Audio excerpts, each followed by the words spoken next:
And we are live with the Live Reality Games podcast talking about episode 4 of Survivor Boston Palamedes? Who knows at this point? Palamedes? Palamedes, I think, is the correct Palamedes? pronunciation. Bring We'll Howard figure in it. to talk about it. We'll Play figure the it. My name is Nathan, and with me here tonight is Austin from Survivor Michigan, and the host of Survivor Boston as our special guest, Jacob. What's up, guys? Thanks for having me. Thanks for doing this every week. It's so fun to always listen to. You guys are doing an incredible job, and you're making this so much fun for me, for the viewers, for the players. It's just awesome to have. Well, we are so happy to have you, and we're also happy to have our the fourth person voted out of Survivor Boston Season 4, which maybe that's lucky. Fourth person voted out of Season 4. I don't know. But excited to talk to him. Max, how are you doing tonight? You know, I'm doing okay. I wouldn't call myself lucky. I don't know if that's a good definition of my a play style in Survivor, but I'm feeling good. Well, I was really disappointed to see that you were voted out. You were my winner pick before the season, and so this was really I thought you were going to go all the way, and you came up a little bit short, unfortunately. Yeah, I don't think I could have won with my play style. Looking back, I was a little too honest in certain ways, and I think that was always going to get me into trouble in the end. But it's the person I wanted to be then. And I guess it's the person I am now. So yeah. Well, Max, before we get going anymore, you're breaking up a little bit. Would you mind jumping off and then jumping right back on, and we'll get this going? Let me try. And maybe a little bit of better connection.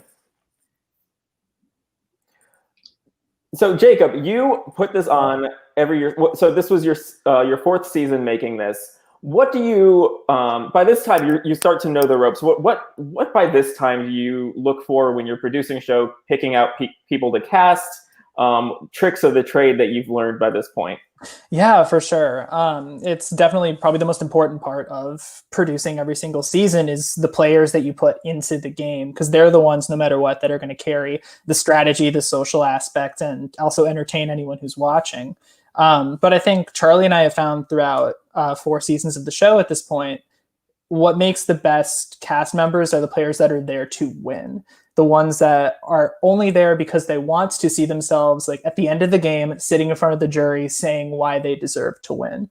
I think no matter what, that's always going to get you like that best end result. You don't want people that are going to sit there and kind of float their way to the end. People have different strategies of how to get there. Sometimes you have, you're under the radar. They're not going to be as outgoing and entertaining, but they still want to be there and make it to the end. And I think this season kind of has a really good variety of those people, the people that are all in strategically, all in socially, are big personalities under the radar. You have such a big mix of that. And I think that's kind of what we learn after those seasons. And I think you also see that in like seasons of like Survivor, Big Brother, Amazing Race, The Challenge, where if you have people that really want to win, you get a better end result. Yeah, I think the best seasons are ones that have a mix of really good gameplay and really bad gameplay. Mm-hmm. And we see a little bit of that. We just came off of an episode that had a shocking elimination when Jess was voted out. I thought they were going to go deep in the game. And to see that vote out was really shocking. So we come into this episode and it kind of seems like the game had shifted in a significant way. Did you notice that at all? Oh, definitely at this point. Jess, like even from me and Charlie's perspective, was someone that were like, all right, you're going to make it far in this game. Like they had people like Spencer and Roz coming into the season, like basically coaching them in a way, telling them a little bit about the game, what their perspectives were when they were on seasons 2 and 3. Roz and Spencer are former players, for anyone who might not know. And Jess was, in many ways, as Anthony puts in episode 3, the captain of Katai, like really the loudest voice in the room, the one that was able to kind of rally the troops, And just unfortunately, it doesn't work out for Jess for that same reason, being the captain and being too out in front. Yeah. So Max, I want to go back. Thanks for joining us again. I want to go back to the beginning of the game and maybe even a pregame. How did you get into Survivor Boston? What got you to apply to the show? So I was walking through the lobby of, Emerson, one of our buildings, and I saw the sign that said, Emerson Boston. Emerson Boston. We lost Max. Well, we have some comments. We got Carly shouting. Carly. Hey, Carly. Charlie shouting out Jacob. Carly and Charlie. They're fighting over you. Love it. Please, yeah, Max's computer crashed is what he's texting. Oh gosh. Okay, well, we'll get back here. Technical difficulties. He's also saying his luck is very bad. Yeah. Well, just like we mentioned before the show, if it takes 20 minutes to solve a simple word puzzles, maybe it takes a little bit longer to get connected with the computer. Yeah. It's all about the risk, right? Love you, Spencer. Oh gosh, and Jacob K. Jacob K. watching. Welcome back, Jacob. Boston. Yeah, that's all. That's it. Anissa's in the chat too. Hey, Anissa. Oh, this is awesome. And Carly calling out Max.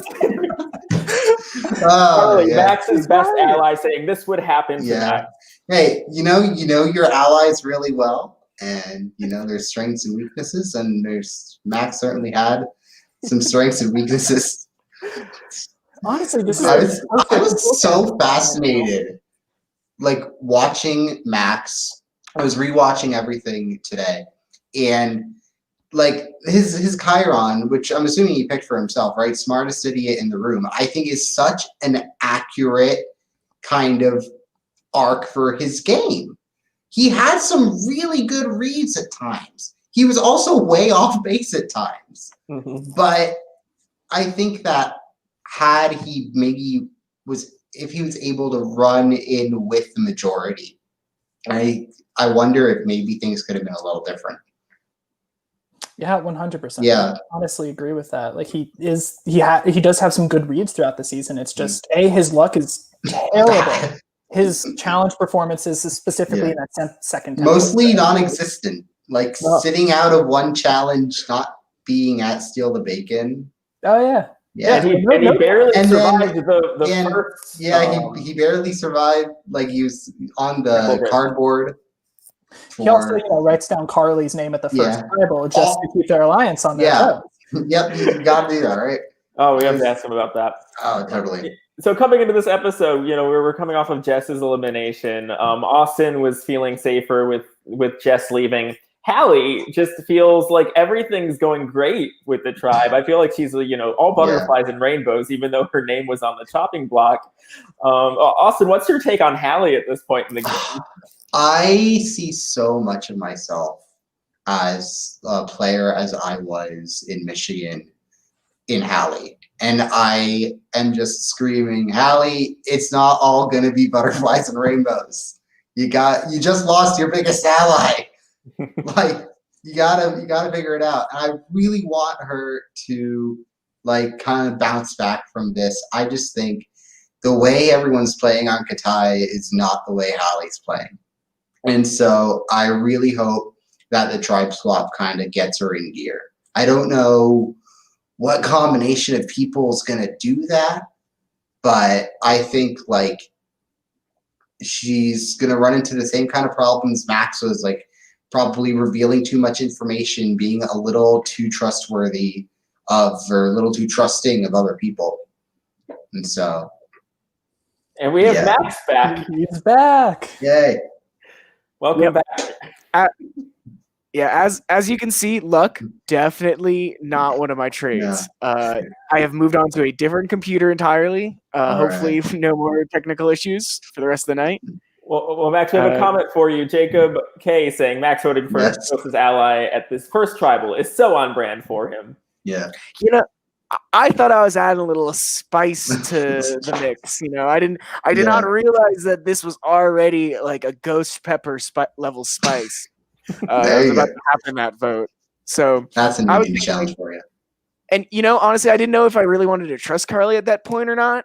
So I was like, I want to keep her on her toes. I want to keep her thinking that like maybe she doesn't have everyone wrapped around her finger, because her and Madison were super convinced. They were like, oh, we totally have everyone on our side. Like we got everything with them. And I was like, oh, I want them to not be too settled. And I guess I shouldn't have been so settled myself. So you mentioned, I remember your confessional, like when you were like explaining that, it's kind of like you wanted them to be able to kind of come back to you after that, right? And kind of help, like keeping them on their toes, and that you definitely had a suspense. And like, so if I'm getting this correctly, you really wanted to strengthen your own alliance by thinking that they were weaker than they actually were.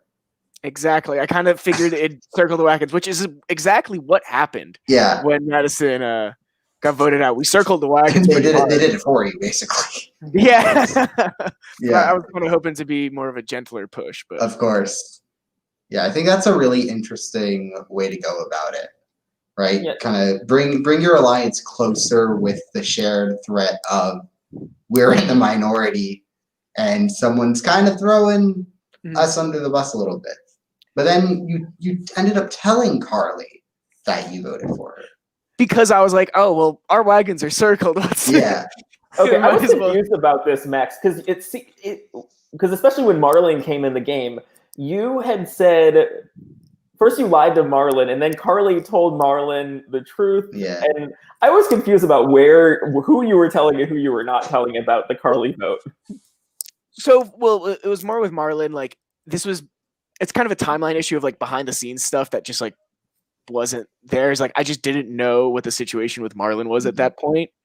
And then Carly explained it to me, and then I told him that I was like, oh yeah, like, but yeah, I just didn't know whether to trust Marlon or not. I didn't know which side he was going. But he ended up being a tight ally for the one round I was with him. Max, did you talk to anyone other than Carly and Madison that first round? I was kind of wondering how you found yourself outside of the main vote there. So I kind of tried to talk to him a little bit, but I didn't really know him that well. And like Carly literally kind of, or Madison kind of dragged me and Carly to her room pretty much after the first tribal and was like, hey, we're teams. And I was just kind of busy that week. I think I just didn't have time to like suss out too much. I didn't think there was too super need. So I was kind of just chilling out that first week. Yeah, and then you found yourself in a bad situation. What was your reaction after that first tribal? I immediately, and I think I kind of said it, I immediately knew I was in a situation of like death or dishonor, kind of like once the first elimination started coming our way. Because I was like, all right, well, let's just try and win these kind of challenges, not have to vote anyone off. And then I missed a challenge, we lose. And I was like, well, here comes death or dishonor right here. And yeah, I could have, thrown Carly under the bus and said, bye. Hey, I'll work with you guys if you vote Carly out. Like, don't vote me out. But I decided I'm going to stick with my guns. I thought that was really interesting when you were talking a lot about that, because you were really, it's either you're selling out your ally with, you probably at that point know that you're on the bottom if you jump over to the majority, right? I mean, I knew they didn't really trust me. I knew Zach didn't really trust me. I knew Finn was double crossing me. Yeah, well, I knew there was. Get into that. I knew Swatha was too, like, I know she wasn't like a master manipulator, but I knew she was like, she had her own plans enough that like there was no way I was going to get her on my side because I just didn't know her well enough. So yeah, Finn was the person I actually knew like the closest like going into the game. So I thought that was really interesting how Madison and Carly were like, okay, we got to get him out. He's so intimidating. You're trying to like be like, no, he's actually a sweet guy. They were right, but Yeah. Your relationship with Finn changed a lot. Could you elaborate what happened there? Because it seemed like you wanted to work with him, and then you reversed course by the end. Yeah. Well, it didn't look like he ever wanted to. Yeah. Well, so pretty much, I kind of thought he was kind of like interested because I found out before Survivor started that he was going into Survivor Boston, and I was like, oh, like I didn't say anything to him because like that's against the rules, but like, you know, I was kind of like in my head, I was like, okay, well, we know each other. Like he was really good friends with my freshman year roommate. So you know, we saw each other all the time. And I was like, you know, hopefully I'll be one of the only people he knows and he'll kind of like be friends. I realized pretty quickly that he probably knew more people than I thought. And so he wasn't going to be super tight, especially when he started kind of like be double crossing. Like after the first double cross, I knew I couldn't trust him exactly, but I was hoping I wanted to believe him when he was like, oh, like it was just because like what you told me. And I was like, maybe I did just let too much slip there kind of thing, but I was being played. Yeah. Yeah. And then you end up voting for him by the end.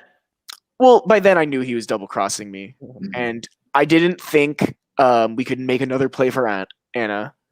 Swatha was like, no way. And so the only real person I saw as like vulnerable, other than the people within my alliance, was Finn. And I didn't really realize how tight he was kind of in that alliance already. Well, I think that was astute because if anyone is on the outs of that alliance, maybe it probably is Finn. Maybe other than Zach's connection to him. Yeah. Did you know about that connection at all? It didn't sound like you did. I suspected it because I had seen him and my freshman year roommate like hanging out here and there. Okay. And I was like, oh, so they might know each other through that connection. But I was kind of thinking, hopefully it's just tenuous enough of a connection that he'll be able to switch if he kind of sees my reasoning. Yeah. And I really liked how you were really trying to pitch to Zach why Finn was a better move. And I think it was going so well until you brought up Zach and Maddie as a duo. Well, I kind of thought of it two ways. I was like, I could keep it to my chest that I do know literally everything and they're not as sneaky as they think they are. Or I could let them know, hey, I know exactly what the alliance is. I can hop right into it. No issue. Yeah, you're kind of like, I'll be your third wheel if you keep me in ditch Finn. Yeah, and I think I didn't sell that angle enough. I don't think I talked about being allies with them enough. That it just kind of freaked them out more. Like I was like confronting him, like, "Hey, I know exactly what's going on. Vote with me or else." Like I think it came off a lot more threatening than I was. I was more desperate as hell because he was the last person I was talking to. I think I was talking to him like an hour before Tribal. Okay. I was like desperate. Like that's kind of why it was such a different tone. Was Maddie was like, 5 hours before Tribal. Yeah. He was 1 hour before Tribal, and I was sweating.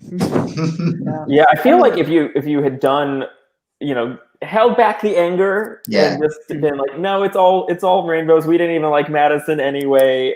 I think they might have gone. Like, they might have. Because, at that point. Yeah, because like when you have Swatha saying like, oh, he was saying, oh, I want to vote out whoever did this, and she's sitting there. Like, I don't remember saying that. Like honestly, I don't. I think she made that up. Like I don't. That would be really funny.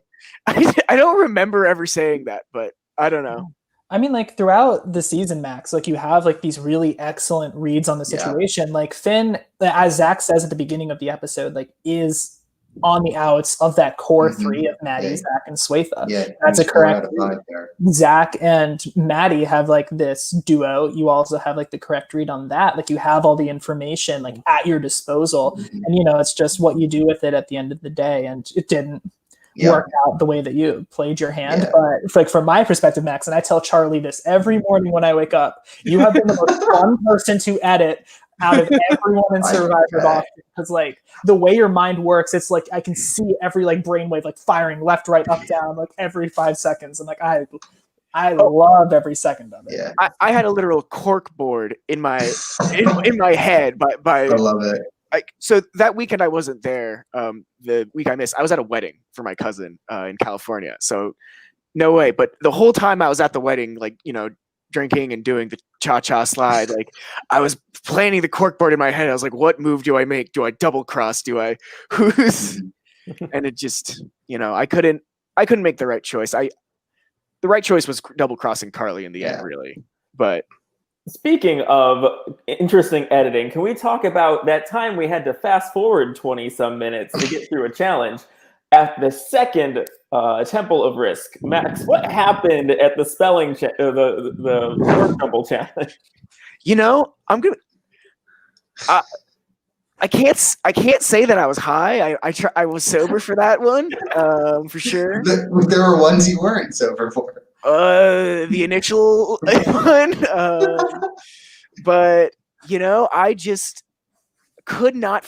Those word scrambles. Just I am so bad with them. I don't know why. I can do a word search. I can do all the others, but word scramble doesn't work with my head. We got Charlie coming in here with a comment. Jacob's going to make a super cut. Yes. Don't tempt me, Charlie. Don't. We would love to see it. And I mean, like, to y'all's credit, Max, you were so fun to watch. It totally translated. Like, there are times I just couldn't stop smiling watching you. And like you said, it's like you can see the corkboard. You can see all of your thought processes kind of just laid out there. Mm-hmm. And so, yeah. But unfortunately, that didn't translate to words and spelling alliance. Look, you were my winner pick, but after the first episode, I knew it wasn't looking good. Yeah, I was still like rooting for you because you were really fun. And you made like good choices. Like you and Carly both competed in that second Temple of Risk challenge, which was the right choice. Even if you lost and caused your tribe to not even have a real disadvantage. Thankfully. Yeah, didn't even hurt you that bad. So at that challenge, your tribe wins, and you get to escape away for one more round. Was that the capture the flag one? Yeah, that was the one where Jacob, did you cut out my issues at the beginning of the game? I'm saving a lot of what you have for a super cut at this point. There's so much Max that doesn't make it. So I decided to eat a full plate of chicken tenders before I came capture the flag. And I'm a track runner, so I did the quick spit and go. I started running. And about 5 minutes in, I had to go take a break over at the public trash can. And I know there was a camera person circling around me for a while, so I was surprised I didn't see those clips in the show. Oh, we have them. They're in a folder called Max Vomiting. Maybe it'll make it into this season. Season 4.5 Max Mania. Like, pro tip: before a challenge, don't eat a lot, because if it's a physical challenge, you might throw up. Emerson does not leave us many dining options, and that was the quickest. But yeah, that was not a great one. So this was before the challenge, and then you run into Austin. And then I decked Austin really hard. That was a rough one. Were people just hating on you, or rooting for you? So you're helping, since you were helping your team. Yeah. No one was. I think it was like I don't think anyone was exactly like angry at me. I felt really bad. It was very much like an automatic. Like I saw him in front of me, and like I had nowhere to go, so I just kind of dropped my shoulder. And so like I think it was just very much like everyone was like, "Oh, accidents on the field." I don't think Austin held it out for me, but I was very scared of it. I was like, Austin's gonna make sure they get me out next time. Like I was so worried.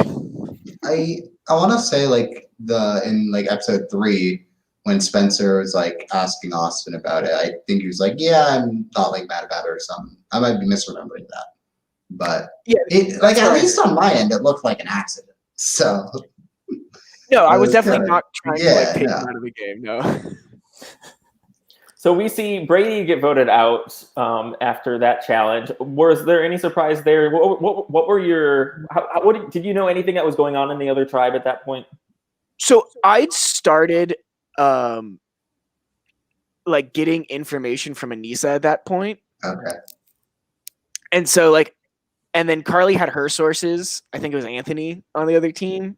And so we were like, oh, like they're going in.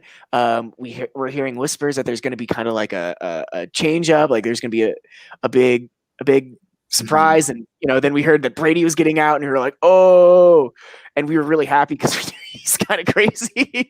And so we were like, thank God we did not want to play with that guy. Okay.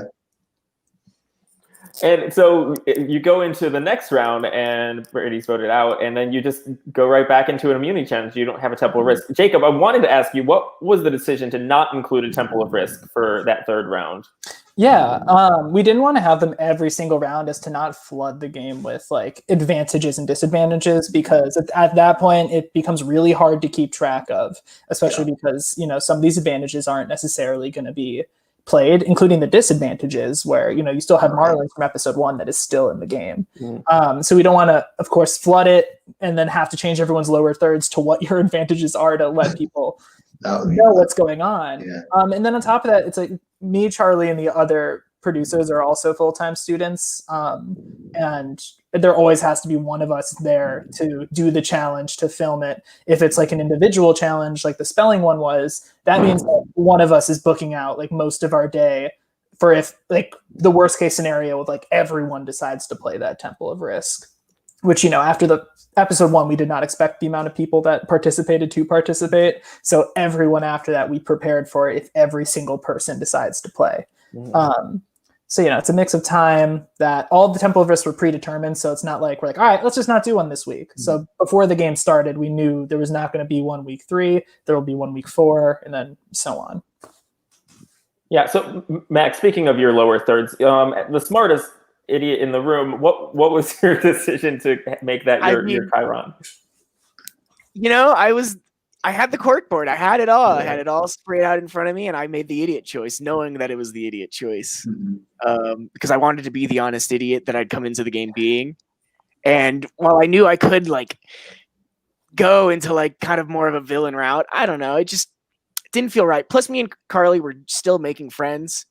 And we're still burgeoning friendship at that point. And I was just like, man, if I double cross her, that's not a friendship that's continuing. That's you can say it's in the game, but it carries out sometimes. Yeah, I think that's fair. Like, especially when you know yourself coming into the game and you know your strengths and weaknesses, and especially in a game like Survivor, which at times does kind of necessitate you blindsiding people you care about and you really enjoy being with. Like, it's a tough call, and so I respect you for making the choice you did. I probably also would have made that choice, knowing me and knowing like how I would play. But yeah, man, I wonder how things would have changed if you decided, or if things really would have changed if you would have really even been in a better position if you had ratted Carly out. I have no idea. But honestly, looking back, I probably would have gotten so busy that it was probably better that I got out at that point. Yeah. So during this time where your tribe has immunity, what are you trying to do to change your position here? Because you were out left of the vote. Are there any plays you're making before your tribe, before you might be in immediate danger? So, I tried to just like say hey when I saw the people in my tribe and chat real quick. Nothing too long enough to like record, but just be like, oh, how's your day? Like, just be a friendly face around. I don't know. I didn't feel like making big moves because I didn't feel the need just yet. And I was kind of worried that if I showed myself too much, especially after being on the lower end, they'd see that I was like a manipulator, which they already suspected that I was like this kind of like smarter player than I honestly thought I was. And so I didn't want to just show myself to them. I kind of wanted to keep playing like I was this like, emotional fool that got kind of bamboozled in that first one. But whatever. I'm just with the team. Was kind of what I was trying to play. But I think they kind of saw through that a little bit. I honestly think that Carly saying, "Oh, Maxine." I honestly think that like that's the reason why, like at the beginning at least, before you guys go to tribal in this episode, like Carly's name is coming up more than yours. Like we see you actually having these conversations with Finn, with Maddie, with members of like the opposing alliance. Yeah. So you're able to try to mend those bridges, and whether they trust you or not, you were attempting it. Carly wasn't. Right. And that's honestly what surprised me a little bit more, is that when it was kind of like what the argument against Hallie was in episode 3 was that, if you're not really reaching out, then it's kind of like, how do we know if we can trust you or not? And I think especially in your case, when you were maybe on that fence of mending the bridges that were kind of already broken by the Madison vote, whereas Carly wasn't even making an effort to, according to what we saw, really mend those bonds. But then you kind of, bungle the execution of it. Went too far. Yeah, I think that's the risk of it, right? It's like you say the wrong thing and then you become the target instead of the other person. So yeah, I was trying to show my hand in a kind of show of trust, but I showed too much, I think. Enough that it kind of scared that I think Zach and Maddie kind of realized that they were like, oh, if we keep him in, he's gonna be more of a threat than we'd appreciate. Which, because a lot of I was talking to the other team already. Yeah. A lot of, and so on that, like a lot of what they were worried about, especially with both you and Carly, was if the swap's coming, are they going to, totally join the other side and be a number against us? Were you looking at flipping in the future, or were you going to try to stick with them, even though they kind of didn't really trust you? I was gonna backstab them. Once I backstabbed, if I backstabbed Carly, I was gonna backstab them. Like that was kind of my option, which is what I figured they'd figure too. Yeah, is that once I go down that route, there's no reason for me not to do it again.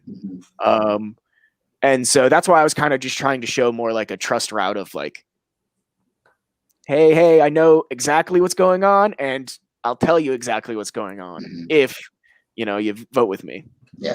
Yeah, it's a tricky line to balance when you're trying to I'm trustworthy versus I also need to advocate for my own self in this game. It's so tough. So we get to this fourth episode, the fourth round, after Jess is voted out, shockingly, and we have a couple confessionals where we're learning who is closest aligned to who. We learn that Anthony is putting his trust in to Hector primarily, and also Anissa. Zach outlines the ranking of his allies as, like Max, like you read, Maddie is number 1. He says Suethos is number 2, and Finn is his, third. I guess he said number 4, but his number 3. But he also doesn't necessarily trust him as much. Yeah. And then Finn has a confessional where he says he's lying about knowing Survivor, which I feel like I kind of laughed at that confession. It was like, okay, does anyone care at this point in the game about whether you've watched Survivor Boston? Probably not.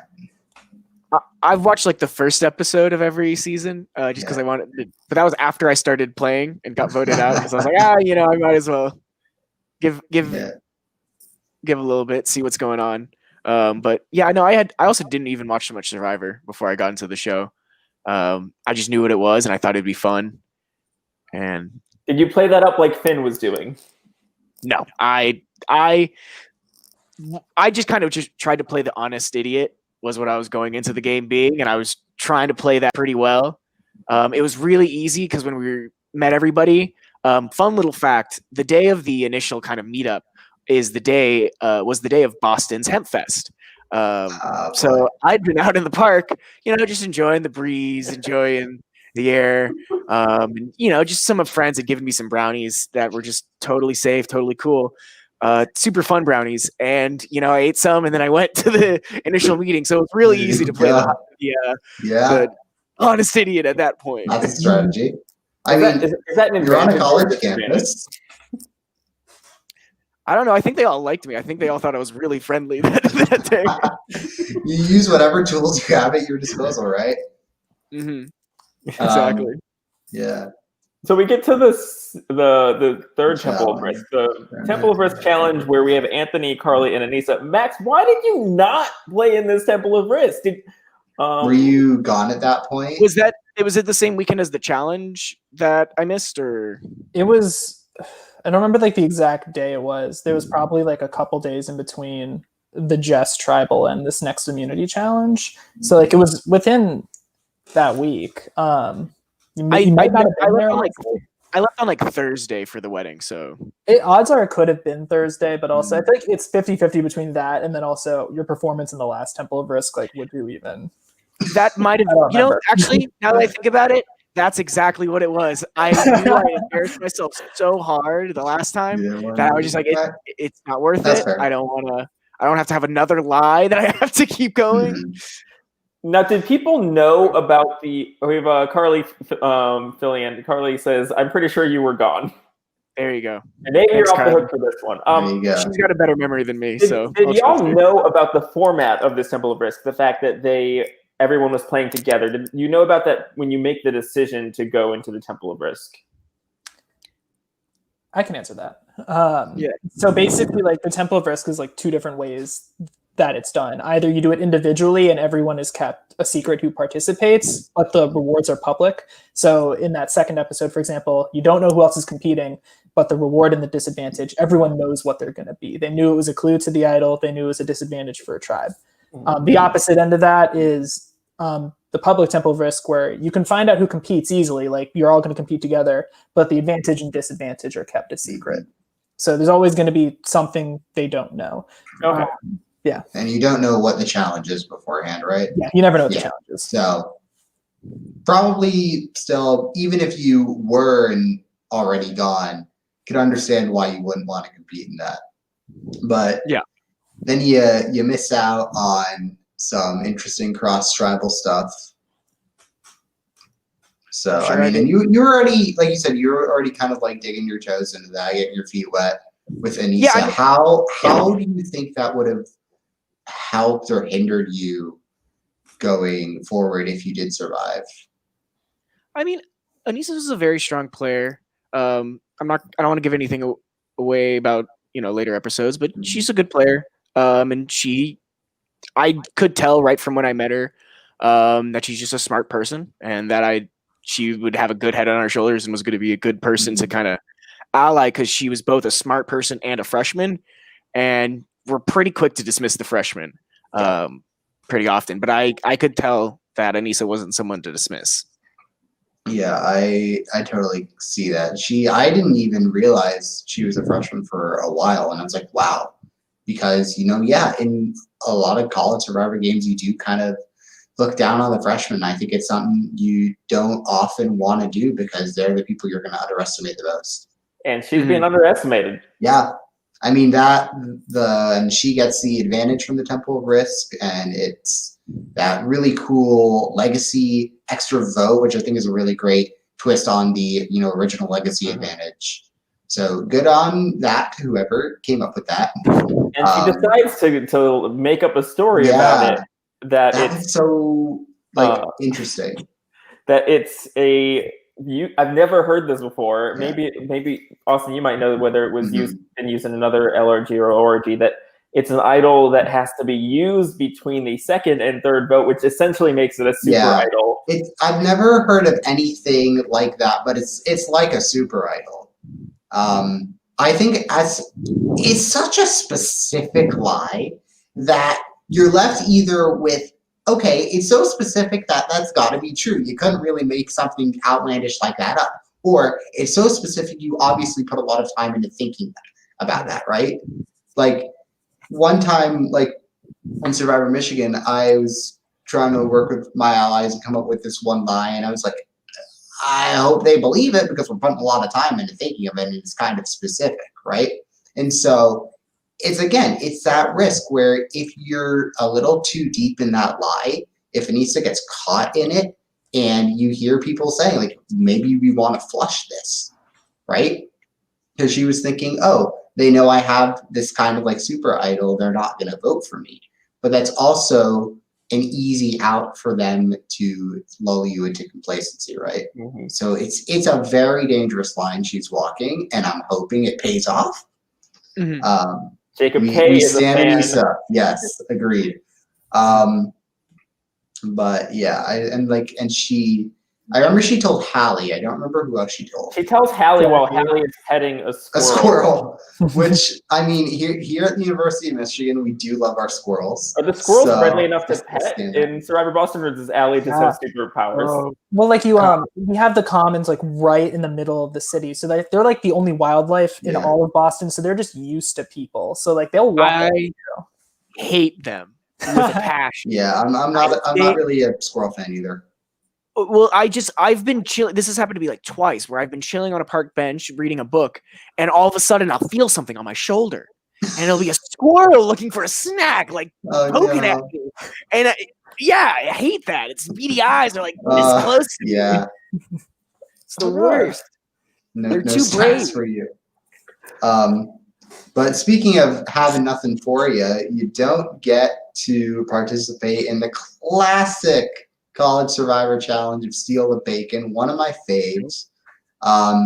Jacob, I got to ask you, so after the kind of big incident from season 2, won't spoil the kind of occurrence with that, and then right after, hot off the heels of Max decking Austin and him requiring to get stitches, were there any like extra kind of precautions you guys took with Steal the Bacon this time around? Or, season 2 was like that was such a fun time. Like I added so many like extra ways that we had to do Steal the Bacon. Like we couldn't do it immediately after a swap, which was the main problem we had in season 2, because I had literally drafted out so many potential pairs, but because one player couldn't come last minute because of a family emergency, I had to redraw all the pairs after a swap, and it was way too unbalanced. Honestly, like I still feel lucky every day that the players of season 2 weren't as brutal as they could have been towards me. I mean, one was, but still, we put a lot of effort in this time to make sure we were able to create the pairs. On top of that, we also we made a contract starting season 3 that lays out all of the rules of Survivor so that no one can cheat, do anything. But then also doesn't make us liable at all. So no one can touch us. If you get stitches, I'm so sorry. That was not our fault. You didn't have to play capture the flag. I do remember saying that. Yeah. There we go. But yeah, also like it's just so people. It's all the basic rules of Survivor. Yeah. It's a fun challenge if we wanted to do it. Yeah. Could you have done it where the teams, tribes choose who they put in though? We did. Like half of the season 2 one was that, and it just still. I think a part of it was that one of the swap tribes was just kind of bad. Not bad as in like there were bad people on the tribe, but bad as they weren't the physically strongest tribe. Love them all. It's honestly one of my favorite tribes at all, Survivor Boston. But so we get a cameo at the beginning of this. Yeah, challenge. We do. Someone in the chat. King Stefan. Have you watched season 3, Nathan? The first couple episodes. Okay. Yes. I will go back and watch them. Yeah. 3 times. Stefan's hilarious. That was such a fun little cameo. I mean, right after we get Spencer and Isabella. And then, like, you guys are killing it with the former player cameos. I mean, Stefan was also like on crew our second season. So he kind of just hopped right back on. Also, that's awesome. He's also just a funny dude. He does it like 40 times throughout the challenge, and I only put 1 in. That's totally what I would do. So in the challenge, we have a bunch of matchups. We have H versus Marlon, Carly versus Hallie, Finn versus Austin. Oh, Charlie. Shouting out Stefan, our roommate. Yes. I love that, y'all.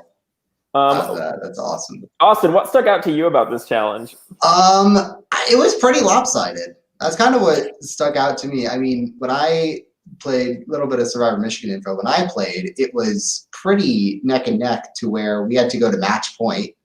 And the luck of the Austins, as we saw Austin kind of help pull out the win for Katai here, I managed to score the winning point for my tribe. So that was pretty cool.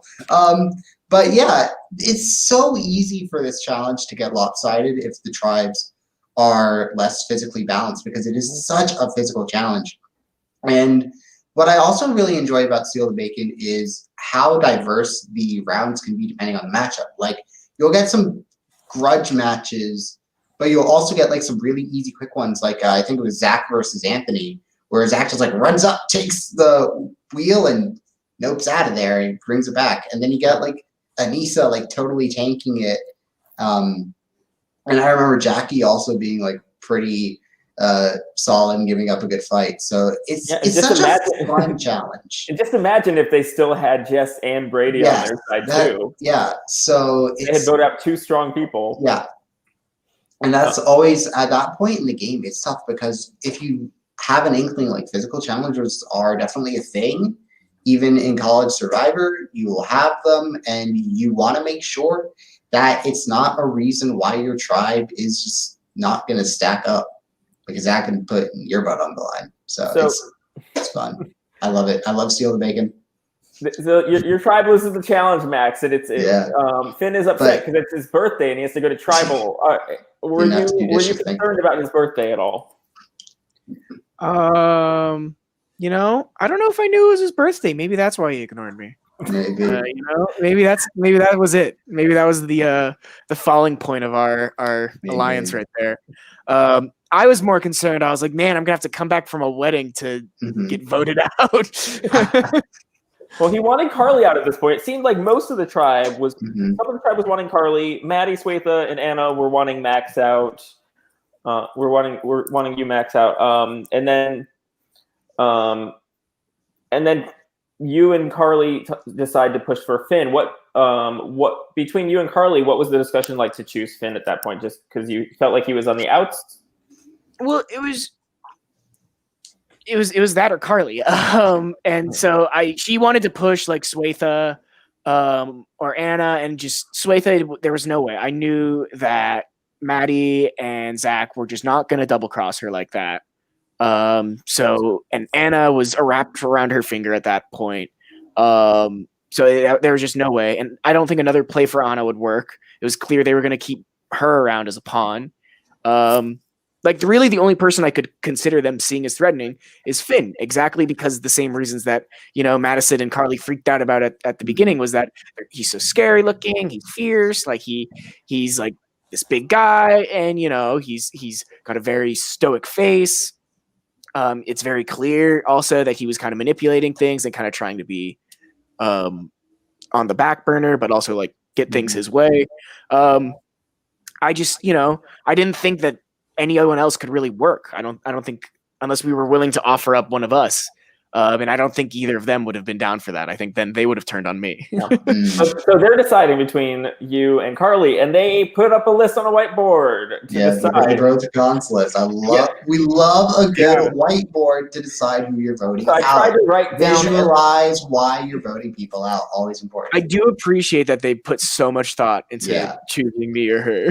Yeah, you're like, if you're going out, at least they put thought into it, right? It's not like we're just gonna get rid of you. At least they were deciding. Coming out, I kind of was worried it was going to be just a situation of he wasn't here, he was at the wedding, get him out of here, like just that. But I appreciate that they saw me as a threat. Maybe if you had a PowerPoint, you could have maybe fill in there. I should have showed up PowerPoint. I should have showed up to tribal with a projector. Oh, that would have been awesome.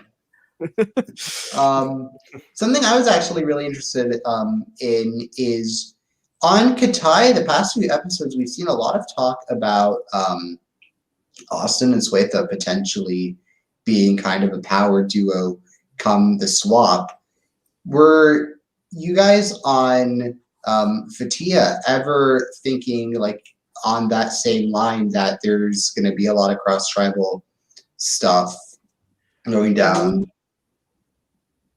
We knew Swetha had definitely had her hands somewhat in the other team and had people there. We weren't really sure who else had a connection, but we figured from Swetha that it was kind of going to spread to the rest of that kind of big group. We didn't know exactly what the alliance was. We didn't know if it was like Anna and Swetha, Zach, Maddie, but we kind of just figured it was just that at least there was a main trio that existed. And so, sorry, lost my train of thought there at the end there. And again, it's so interesting. Like so many of you guys know each other before that, and that just adds a whole different dynamic. So. Jacob, what do you do about casting when Yeah. or running the game when there's these pre-existing relationships? Yeah, I mean, like at a certain point, there's stuff that you can't avoid. Like in season 2, for example, we cast 2 people that ended up being roommates, where during the entire casting process, no one on our production side even knew they were roommates. Like they even strategically separated their like interviews so that we wouldn't see them walk in together. Which, you know, Swathe and Austin probably also could have done too, not walk in the room together. Which honestly is the only thing that we have seen in 4 episodes that we haven't seen them like talk, right? If they had talked, it would have made an episode. Yeah. So I just think it's so fascinating how there's one first impression, one little thing can like set you down that path, right? It's like for you, Max, it's like Finn was busy and that kind of set you off on that. I think he's kind of not really interested in working with me anymore. And I mean, I wasn't wrong though. You weren't wrong, no. And so and then it goes back to shoot, I forget who said it in episode 1. It was like you're only really going off of assumptions, and I think that's a big part of it. Yeah, and sometimes your assumptions are right. Yeah, like I think kind of going back to Nathan's original question, like it's something that you can't avoid, especially in those first like 2-3 rounds where people are just trying to survive the vote. Like that should be the goal of most players, is to survive the vote, try to build as many bridges as possible so that you're set up well for a potential merge. Or being a freshman. Anissa commented, or being a freshman. True. Being a senior helps. Yeah. I mean, being a senior, you do have the advantage of knowing more people, but then at the same time, you have everyone talking about it. It's a disadvantage. So it really just depends on what you do with that information, because then you also have freshmen like Anna who come into the game not knowing anybody, and they make it into this majority alliance. Right. So it really just depends on what you do with this information, how you talk with people. Like you see it throughout all of our seasons where it works for some people, it doesn't work for other people. It just depends on the kind of player you are. Yeah, so we get to them settling, going to tribal now. And Max, how are you feeling going into this tribal at this point? Do you feel like there's a shot that you can stay, or do you feel like you're for sure gone? I was hoping that I had somehow reached Zach and Maddie. I didn't think I'd managed it, but I was hoping in my heart that it had worked. To at least not vote for me. I was kind of hoping in the back of my head that they would vote for Carly, but at least I could say, hey, you know, I did my best to not get her voted out. But instead, they both voted for me, I'm pretty sure. And so I was sweating. I was sweating so hard. My stomach was clenched. I was so anxious. When I said those things, they were a lot quieter, watching them back than when I said them, like at the time to myself. I felt very loud. I felt like I was yelling when I was talking. We have one weird vote in this tribal. Maddie votes for Carly. Yeah. Do you have any idea why? I think I convinced her. I think, I don't know. I in her confessions, it didn't really seem like I convinced her, but from the feel I got of her, and I have to trust my gut feeling in this game because it seemed to get me be right. I think I convinced her a little. I think I got her at least feel like I could work with her, which I would have if they voted Carly out instead of me. But I also didn't sell that enough, I think, to Zach. Yeah, it's a lot of the executions important. So had they voted out Carly, what would be your next move? Yeah. I would have taken Marlon, and I kind of would have tried to ingratiate myself. I already saw the weak point with Maddie, that Maddie was very receptive to like me being kind of there. So I was going to kind of take Marlon in and, kind of maybe see if we could form like a square with Zach and Maddie until the merge, and then kind of see where things shake out from there. Okay, cool. Yeah. You think they would have been like on board with that? Knowing, I don't. Like, I think that I could have convinced them to get Finn out if they went Maddie next. Okay, because it looked like Zach he had said, "You're not wrong about like a lot of the concerns you brought up about Finn, it just made a lot more sense to vote you out, knowing that you had this information, this dirt on Zach and Maddie, right? Yeah, while they knew Finn was definitely manipulating, I don't think they knew. I don't think they thought. I'm gonna be honest. I think Zach and Maddie thought they were a lot sneakier than they were with their alliance. I'm pretty sure it's fairly common knowledge of everybody on the team at the time that they were kind of very tight. So I think they just weren't as sneaky as they think, is part of it. And so I think Finn did know, but I think they were convinced because I was the one that was saying it and was like, oh yeah, here.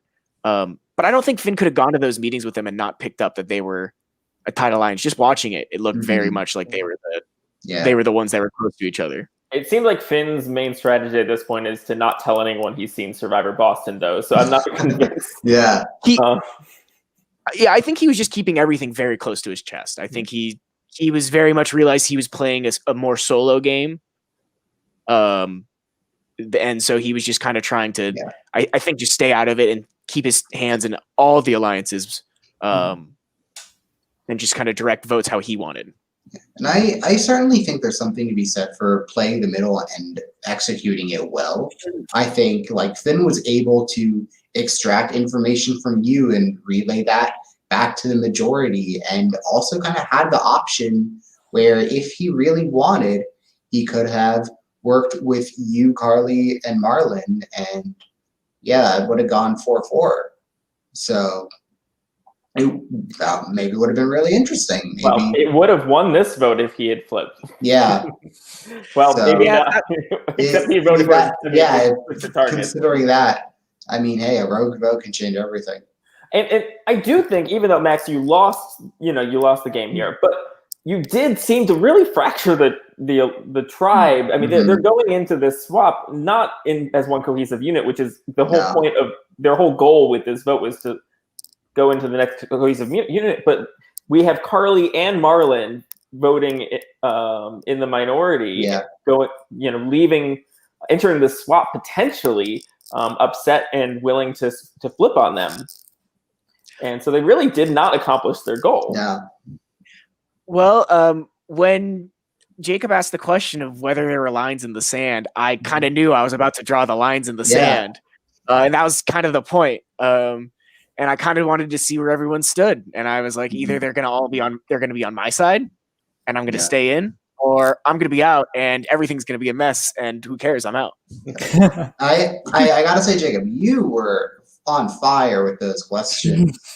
God, you hit hard on that. I was sweating. Yeah, like raise your hand if you know what you're doing and you don't want to talk about it. Like, man, I hope you'd use that more, because I thought it said so much when everyone was like, yeah, I know what I'm doing and I don't want to reveal my cards, right? But also, there are alliances. You are like espousing this whole, we want to be unified, but that's not going to happen because, it's Survivor and it rarely is able, especially with that large of a tribe, it's rare that you're going to stick together like that. And so, and then like you have Maddie saying, I don't know what side I fall on, right? And Zach says he's definitely, on one side. And then I thought it was really interesting how Carly's like, I know what side I'm on. It sounds like it's the minority, but I'm going to stick with it because I'm friends with Max. And my heart melted a little bit for that. And then Jacob pretty much lays it on the, like, who, if, like, they're not with you, who are you targeting? And then you say Finn. And, he's like, why? And I got to commend you on just the transparency there for that. Like, was that, like, a real, like, last-ditch effort to try to kind of throw suspicion on him? Yeah, I mean, I had sold it to two of the members of the Alliance.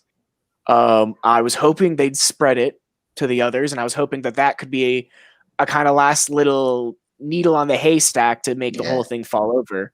And also, I just wanted to get my last little 2 cents in because, like, I knew Finn was also the one that would put my name out. I knew it wasn't other people. Anyone when I heard my name went out, I was like, it has to be Finn.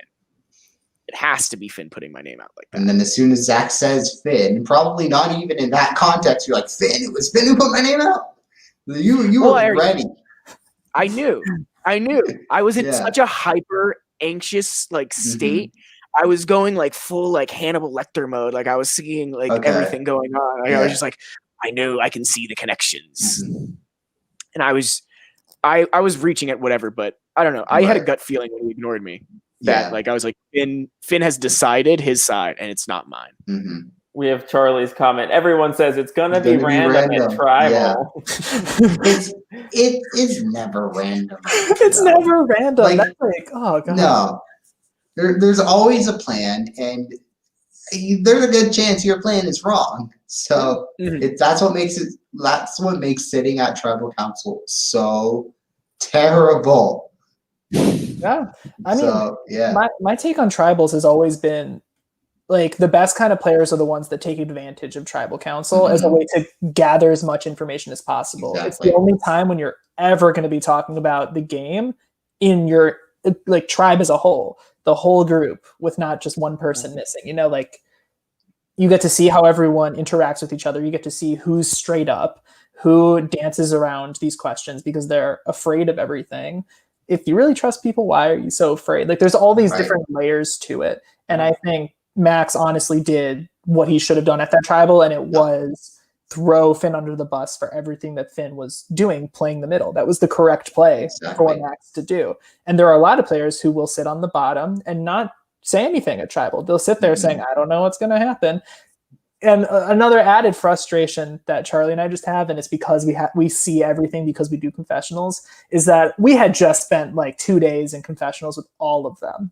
Yeah. And I'm sitting here y'all, I know you were just on a whiteboard. Come on. Say something. But it was it's got to be tough when you're like, I know you guys are just being diplomatic right now. Yeah. But that's also a valid thing is you can't give too much away, but you're also trying to pick up on it. So it's tough. But the host is basically the added player because you're still influencing the game. You're not a neutral party in entirety because you want good TV, Exactly. Yeah. And there are moments when you just get frustrated. And there was a moment in season 3 when I think the majority alliance is yeah, we're the majority. And then someone in the minority is honestly, yeah, I trust them. I'm no, you're in the minority. They just said it's honestly, I love it so much. I love it. It's so cool. Another question I had for you, Max and Jacob, if you want to jump in on this, is we had a little kind of teaser of some immunity idol action with Brady in episode 2. Did you guys ever talk about or look for an idol? After the word scramble challenge, my morale for being able to do the extra outside activities of Survivor Boston was really low. I kind of was I'll go wander around Boston and Emerson for a while and find nothing. Yeah. And so I just decided it just was better to let other people search and make themselves a target by being obviously searching. Cool. And I was hoping to wait for a clue or something before I went out and did that, but I never got one. Yeah. Looked like clues were pretty limited to just those double risk challenges. So definitely tough if you're trying to find one quickly. Exactly, yeah. I just kind of figured I wasn't going to look in the right direction, whereas everyone else who had the clues is going to actually be looking. Well, Max, a question I ask everyone when we interview: would you play again? And if so, what would you do differently? I'd probably play again. I'd try and keep my kind of honest thing going, but I would definitely be more willing to double cross. I'd definitely be more willing to kind of, when I see the big alliance, rather than kind of be oh, maybe we can work the power around and work the votes around and weaken it, I'm just going to jump ship and be hey, how's it going? I had no idea there were alliances on the team. What's up? You want to hang out? You want to be an alliance? Yeah. Definitely not stick with my guns again. Well, we would love to see it. Austin, for next week, what's your prediction? What do you think is gonna happen? Oh boy, so back on my blogging power rankings days, I always hated the episodes right before a swap and like doing my power rankings for a swap because I'm like, I don't know what the tribes are. So much of it is dependent on who's on what tribe, especially right now when you have so many like pre-existing connections. Like if you have a tribe that's like Austin and Swatha together, like, and they add like Jackie and Maddie into that could be an incredible four that just runs everything. But if only one of them ends up, they could on the tribe, they could be a sitting duck. So you have no idea. But I think the big threads we're seeing is a lot of people still playing really hard and kind of getting caught in their lies. We're seeing some people who are kind of in the background right now. And I think it's really gonna, I don't know, I think it's gonna come down to who makes the mistake and who really kind of strikes when the iron's hot. It's kind of a cliche, but again, it's so hard with swaps. What do you think, Nathan? You know, it is really hard to tell. I try to look for someone who is perceived to be in power, but is less likely to have numbers. Yeah. And right now, that's like kind of Austin and Jackie. Yeah. Because they're perceived to have it, but unless they swap with Swatha, they don't really have any. They're pretty vulnerable right now. Yeah, I'm definitely inclined to agree with that, especially because especially on Katai, all the talk of like Austin and Swatha, if they link up, that could be bad. Yes, this is the same thing with Edgic too, and I hate Edgic, but that's a long story. Jacob says, Austin, I have that same issue with Edgic. I agree. It's always hard, and I do think, especially because Austin is a senior and has this kind of perception of he knows people and he's this like kind of big personality. That could definitely get him in trouble.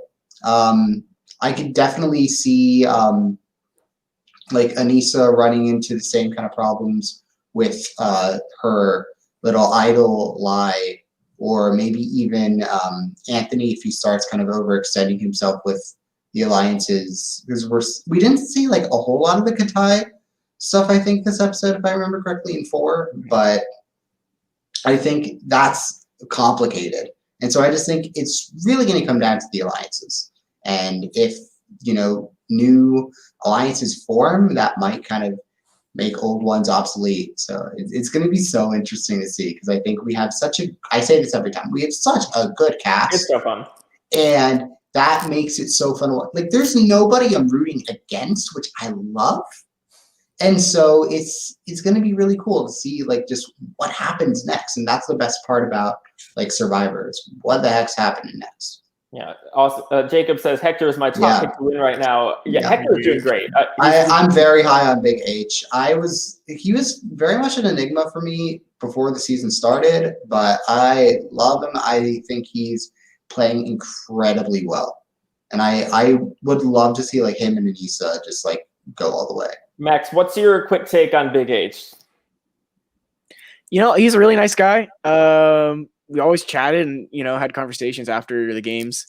I like him. We never perceived him as a strong player though, but that was probably a mistake. Looking back, we knew he was kind of connected to Anissa. But we didn't really know exactly how strong that connection was. That's interesting. It's so cool because it seems like there were so many alliances that people generally kind of knew where people were falling. So it's going to be interesting to see how that shakes up. Emerson whispers a lot in the walls, and they just kind of end up in everyone's ears. Because you guys are, a pretty small school compared to Michigan, at least. And there's like so much that's like happening in the dorms. Whereas like for me, it's like, I'm meeting people in like totally different buildings, or like having people come to my apartment, which is like off campus. And so like you guys have such a different ballgame where it's a lot tighter quarters. So it makes a lot of sense that, like you said, there's whispering in the walls. Yeah, literally, like you can have the wrong conversation with someone in the elevator and have someone's roommate overhear it, and then next thing you know, you're a target at Tribal. That's happened for Survivor Boston before. It's crazy. Don't strategize in public places. Honestly, me and Carly's alliance was more geographic than anything. She lived exactly 2 floors below me. So that's convenience, right? Yeah. Yeah. I think that's also like something you don't get in, real Survivor unless it's like, oh, hey, I live in like the same city area, and you hope that's enough of the connection, right? Like the geography makes it so much easier for you just to be like, hey, what's up? You want to talk strategy? Let me like pop down 2 floors, right? Instead of, hey, you want to talk strategy? Let me walk halfway across town in the snow. Carly says, wow, okay. I'm guessing that wasn't the only reason you guys worked so well together. Yeah, no. Like I totally saw her as like a trustworthy. Yeah. You guys were so fun to watch together, and I wish you guys pulled something off. Yeah. If we'd kept going, she really wanted to start doing a fake romance kind of storyline with us. Oh, I love that. She kept talking about how we should start playing that off, and I was just like, I mean, no, really that puts a whole nother level of risk on you. Mm-hmm. Yeah. Well, if you want to see how more hypothetical romances might continue or to blossom on the show, the next episode is this Thursday at 8, right? Right, Jacob? Oh, yeah. Awesome. So check that out on YouTube. You can also check out more live reality game podcasts on YouTube or Facebook or any of the places that podcasts are at live reality games. Carly says, I'm going to kill you. Jacob K gave a couple names. Carlax. It's like Snorlax, but I love it. So we have a couple named now. Too bad that romance was a little bit short-lived. But Max, thanks so much for joining us. Yeah, thank you so much, Max. And you too, Jacob. It's been awesome talking to both of you. And I can't wait to see where the rest of the season goes. Yeah. Survivor Boston's just been phenomenal episode after phenomenal episode. I can't sing your praises enough, you guys. Mm-hmm. So again, Jacob, thank you so much for coming on. Pleasure to finally get to talk to you in person, virtually. And Max, again, great to meet you. So fun watching you. Thank you so much for Marley. There you go. That's a good one. That's a good one. Oh, Marley's a bit better of a couple name than Carlax. We could have been a triplet with Marlin and just been called Marlin. Oh, there you go. Okay, Survivor Crumple. Well, thanks y'all for joining. This has been fun. And can't wait to see more Survivor Boston. Thank you. Thank you for having me on, guys.